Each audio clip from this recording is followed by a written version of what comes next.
Goeienaand, good evening, fellow South Africans and citizens of the world. Now, I'm going to make a little prediction here, and that is that South Africa is going to have a huge, big hole when it comes to funding some of the promises that this ANC government is making.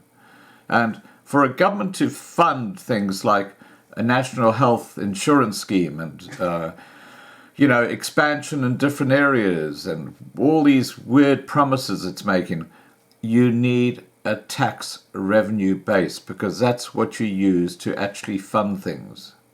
And my prediction is that the tax revenue base in South Africa is going to fall dramatically, which will mean that the South African government cannot proceed with 90% of its promises.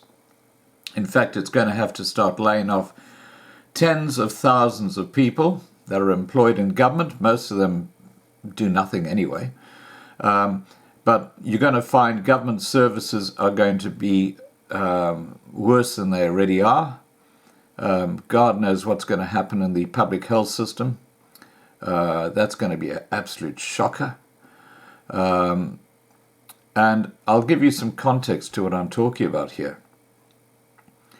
There have been murmurs of a tax revolt amongst South African taxpayers who for many reasons sometimes contemplate disregarding their tax obligations, says Jean du Toit, a senior tax attorney at Tax Consulting South Africa.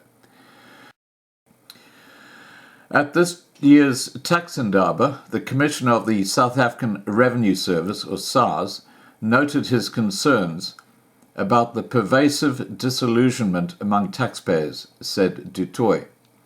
For the average person, a tax revolt is where taxpayers, in an act of solidarity, resolve to abstain from their civic duty of paying their taxes. This may be in a protest against tax policy where taxpayers as a collective perceive the taxes to which they are subjected as being unjust, said du Toit. A tax revolt may also occur where taxpayers do not agree with the manner in which the government chooses to spend the portion of their earnings they had to part with.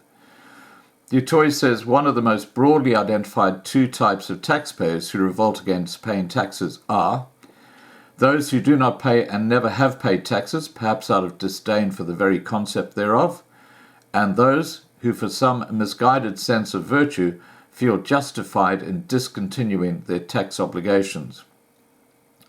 In the latter case, taxpayers somehow legitimize this behavior, often because they do not think they have to contribute to a leaky bucket, or they feel they have already contributed more than their fair share. These motives may also be a veneer for the actual reason for adopting a non-compliant lifestyle, which is that the taxpayer lost their fear of prosecution. These types of tax revolts are illegal and cannot be rationalized, he said.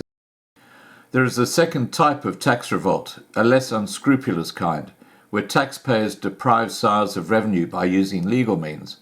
On a small scale, this may be achieved by consuming zero-rated goods only, or by kicking your smoking habit and adopting a teetotal lifestyle, thereby depriving the state of VAT and sin tax, says du Toit.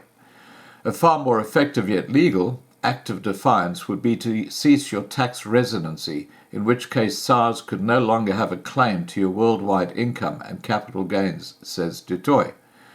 Although the largest contributor to national revenue is personal income taxes, a comparatively small number of taxpayers in this segment bear most of the burden, he says.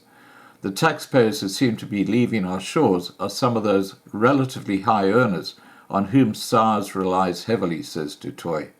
With the prevailing budget shortfall, taxpayers can be expected to feel an increased aggression from SARS when it comes to collecting taxes this season.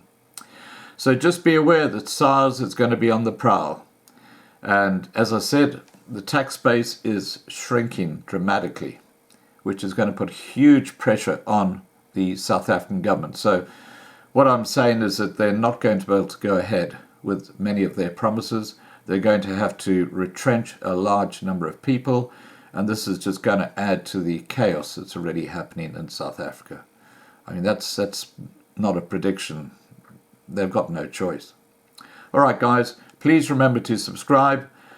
Please remember to ring the bell for the updates. And please like this video. And above all, stay safe. Bye for now.